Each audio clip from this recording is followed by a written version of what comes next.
an action should be taken to ban this type of migrant grazing with cattle across Nigeria. And sometimes I ask myself, these people who have been killed, do our 1 or 10 minute silence really brought silence to their homes and their families? Are we going to accept this as a way of life in our country? Hello, my great and wonderful people. We welcome you once again to our today's episode of this program. And today we get some videos for our team. We're going to be saying one quickly the review to you concerning the things we'll be saying if they happen right now for inside this country, Nigeria. Just as you rightly see some from the introduction of this very broadcast, when it basically received from the House of Senate, how some senators still stand up to cry commerce concerning the things when basically some Nigerians and communities they face for the hands of these Fulani herdsmen. And one among these senators, now Adams Ishomole of Edo State. Although we'll leave you shortly to hear everything when they lay down as complaint and how basically they try to find solutions to this issue. And the questions when they ask the Senate President to help them ask the federal government of Nigeria concerning what they try to propose as solution to the people when they don't kill dead body. With the solution when they try to give dead body when they say this farmer don't kill already. All right. Before then, I'll quickly ask you for one favor. Help us to like this video because the more you like this video, the more YouTube they recommend them to many people. Now, their own policy now be that very one. Thank you so much for your support.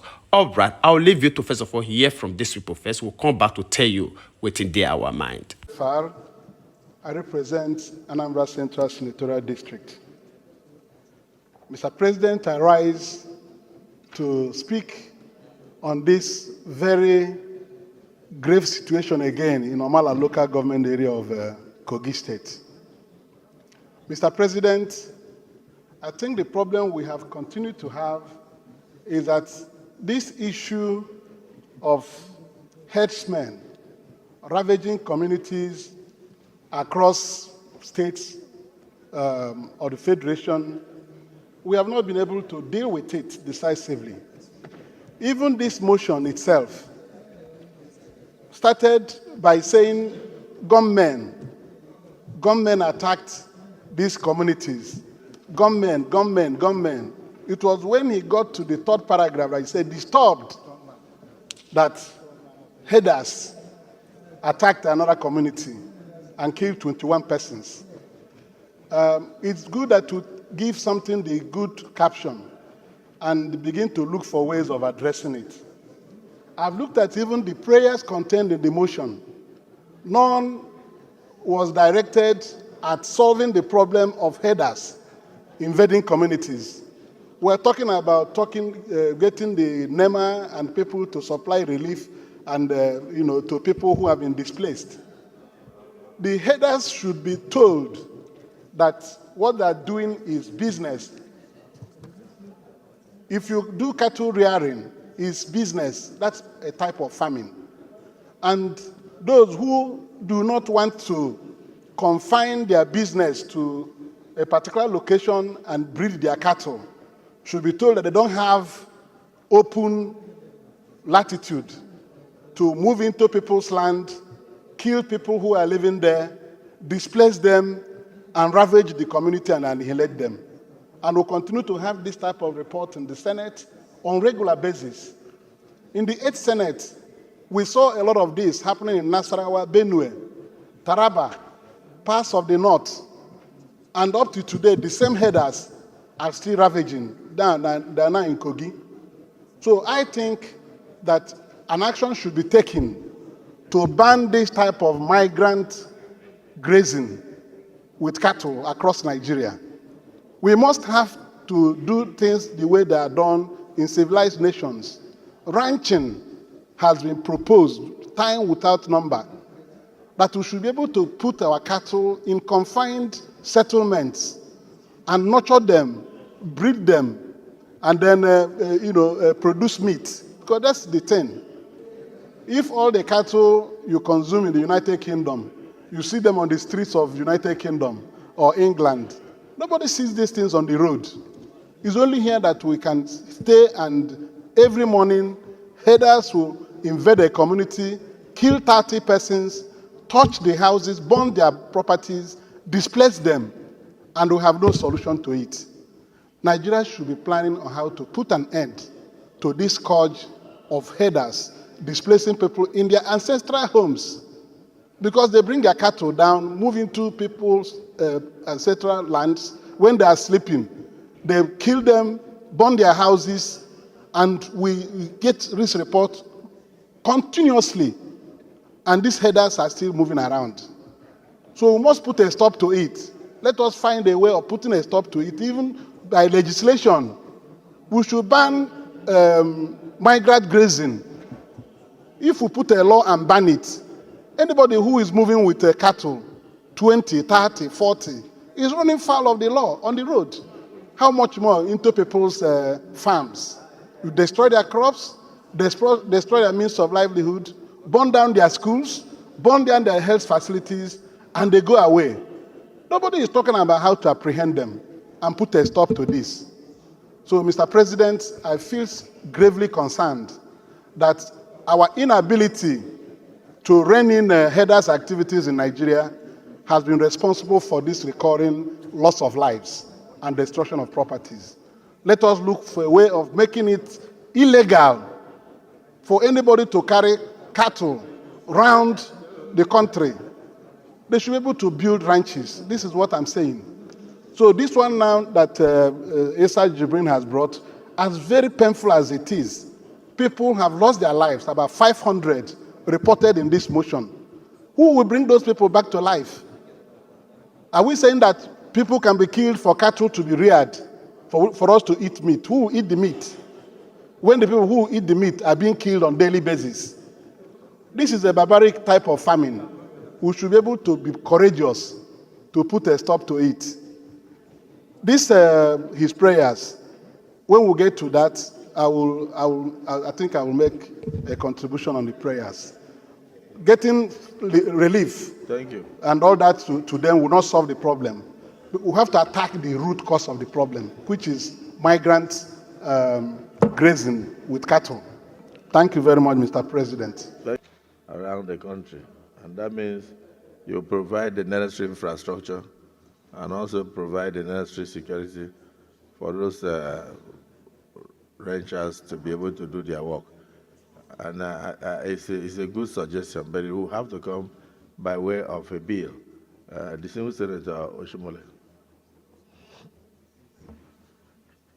I don't have the numbers, but I guess there is hardly any other, virtually every other day or every other week, we have had to pass motions about these killings. We have had to invite the security chiefs to tell us what they are doing differently, etc., etc. And sometimes I ask myself, these people who have been killed, do our 1 or 10 minute silence really brought silence to their homes and their families? Are we going to accept this as a way of life in our country? This has been on for several years. I think our purpose, Mr. President, is no longer to take this thing on ad hoc basis. When they occur, we cry, we do 1 minute silence, they ask for relief. No relief for a man who is dead. What manner of release are you giving to a man who is gruesomely murdered? I feel, listen to Mr. President, your last comment, I find some courage that we can build on it.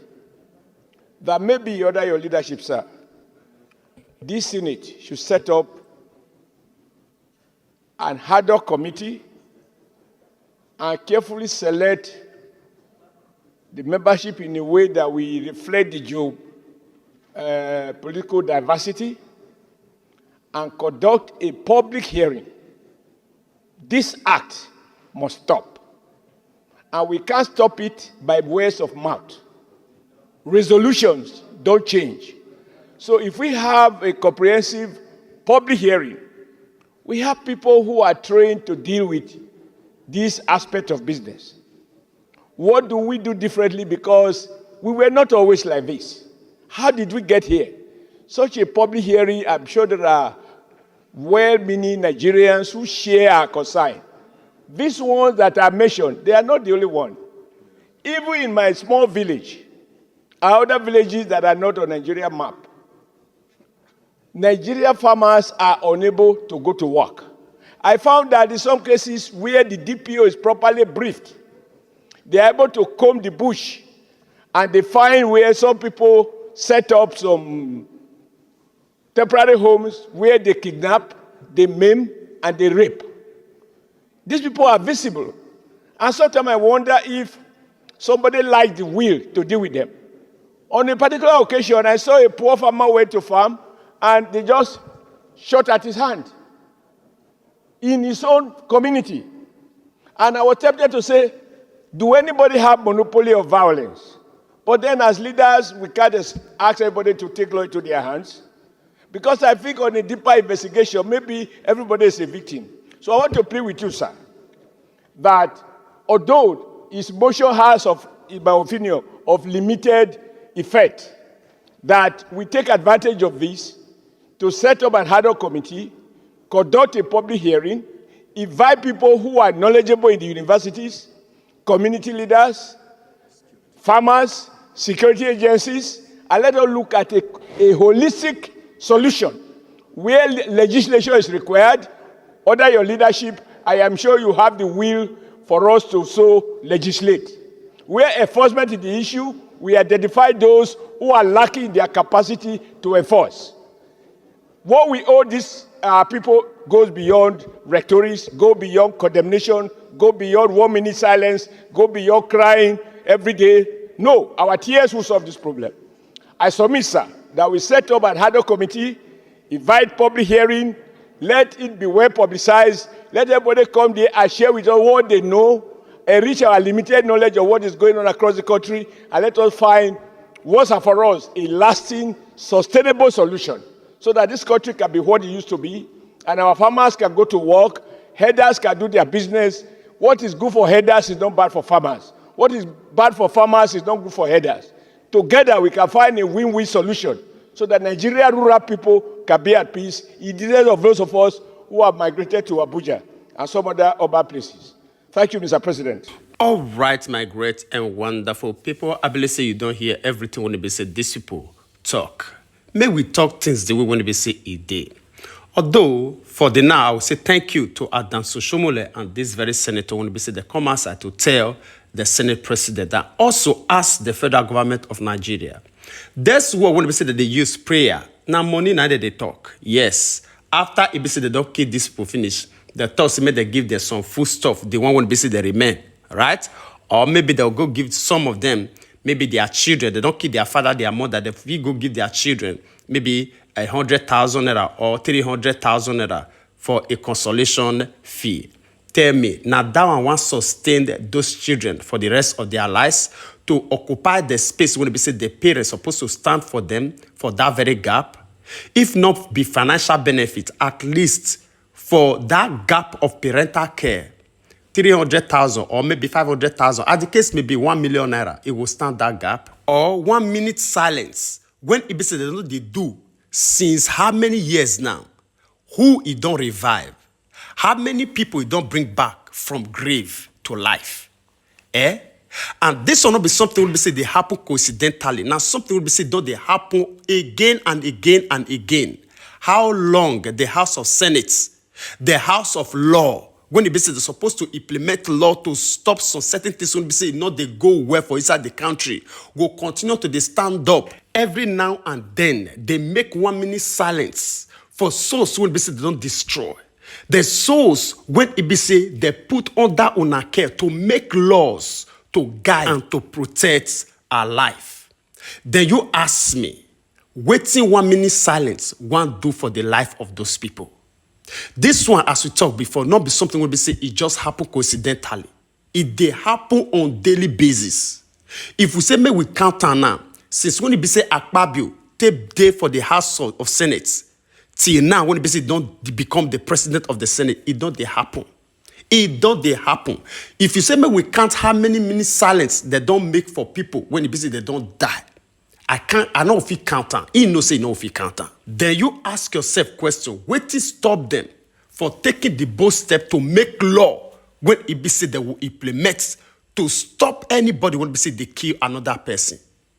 You continue to dey make 1 minute silent, but you not fit make law when it be said they implement you for therefore to make law. And again, you know wetin pay me pass? Although after this very broadcast, I will bring another video to you, especially concerning the former president of House of Senate, Amelawa. Yes, Amelawa, he dey for the seat of Senate. Still they speak concerning this issue. And this one, at the same Senate, when he be Senate president for more than 8 years, during the time of Azim Buhari, he not do anything. Now, he boldly come outside, open he got, I want to say he come out. They talk 1 or 2 things. I don't want to enjoy this video, may not too long. And they bring the own matter, they come separately. Yes. We want user address coward like Amelawan. Yes. When he be say he no fit do anything, when he be say he be Senate president, he stand up shamelessly. They say, Mr. President, we're supposed to do it like this. Wait till you do during your time of 8 years. You not get the right to make the law. You get them because of say you be Fulani and you no want make law against your people, right? Now when it be another person, don't stand for the seat. Now you they stand up to say they must do it like this. Although I will reserve my comment concerning Amelawan. Why? Because una never hear waiting he talk when he make us the talk like this now. I will bring that very video to you after this very one. All right, for the now, may we draw the line of this very one. And before we say final goodbye, I want to quickly use this medium to appreciate you for your time when you be sitting with us up to this very moment. God Almighty will bless you. And equally, the way we want to be sitting to help us share this broadcast, your likes, your comments, all of them, we appreciate them. I better not forget to help us share this very one so that we reach our brothers and sisters all around the world, because we believe we want to say information, not power. And as we do so, God Almighty will bless you. We'd like to draw the conclusion of this program. We'll see you again when we see you. Remember, we love you all. Bye-bye.